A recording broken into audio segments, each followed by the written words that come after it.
बैजनाथ पांडे जिंदाबाद जिंदाबाद जिंदाबाद। किताब छाप जिंदाबाद जिंदाबाद जिंदाबाद। आपका मोहर कहाँ लगेगा, किताब छाप जहाँ रहेगा। डबरू पंचायत के जनता जिंदाबाद जिंदाबाद जिंदाबाद। जीतेंगे भाई जीतेंगे, बैजनाथ पांडे जीतेंगे। किताबे छपनी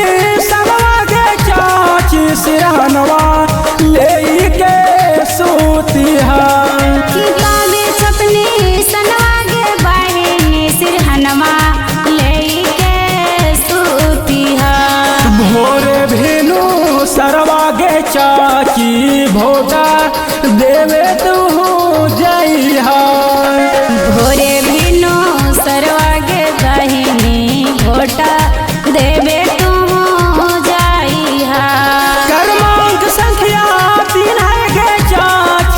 फिर से इनके जीतइहा।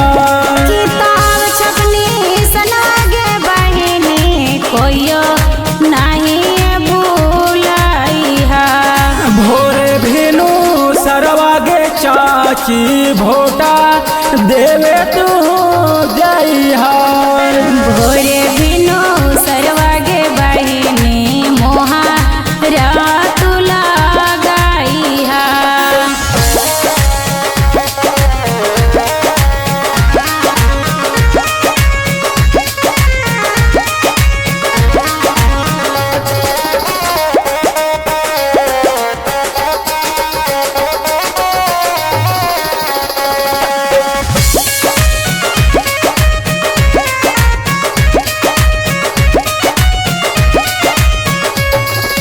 गाँव घर गोतिया में सबके बताइया बैजू भैया के फिर से पक्ष से अध्यक्ष बनाइया।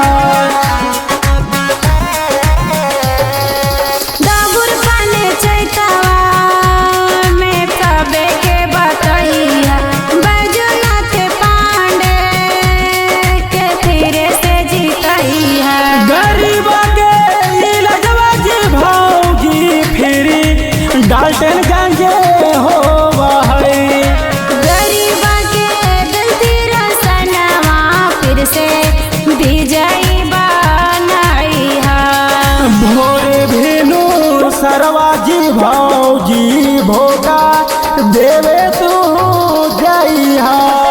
भोरे बिनु सरवाजी भौजी भोटा देवे तू जाइहा। बैजनाथ भैया जिंदाबाद जिंदाबाद जिंदाबाद। जीतेंगे भाई जीतेंगे, बैजू भैया जीतेंगे। झांसा में नहीं आना है, बैजनाथ पांडे को जिताना है। किताब छाप जिंदाबाद जिंदाबाद जिंदाबाद। आपका मोहर कहाँ लगेगा, किताब छाप जहाँ रहेगा। गरीब मजदूरवन के बैजू भैया सहारावा करेलन भलाई जे हल्ला चारवा। बजनत उर्फे बैजो के फिर से जीतइहा। गरीब सहारवा के इलाज करवाएला। फिर लजवा दे चाची डाल्टन गांजा हो से पीटा लवा। दाऊर पने चतवा से चाची बैजू भैया के जीतइहा। करम संख्या 3 है गे चाची मोहा रातुला गइहा। किताब छपनी सना पर जाके मोहारा लगइहा।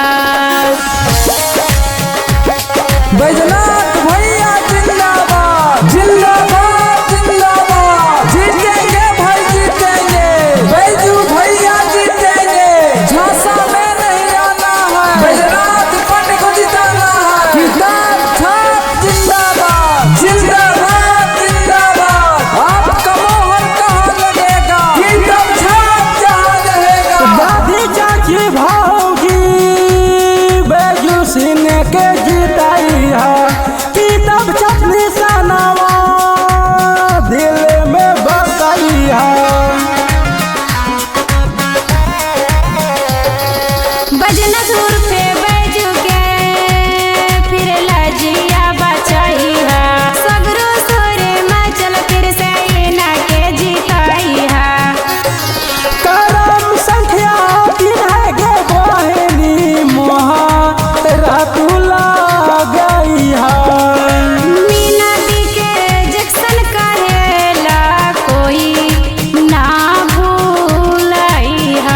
भैया हमार बैजू के फिर से जिंदा बाद तू करिहा।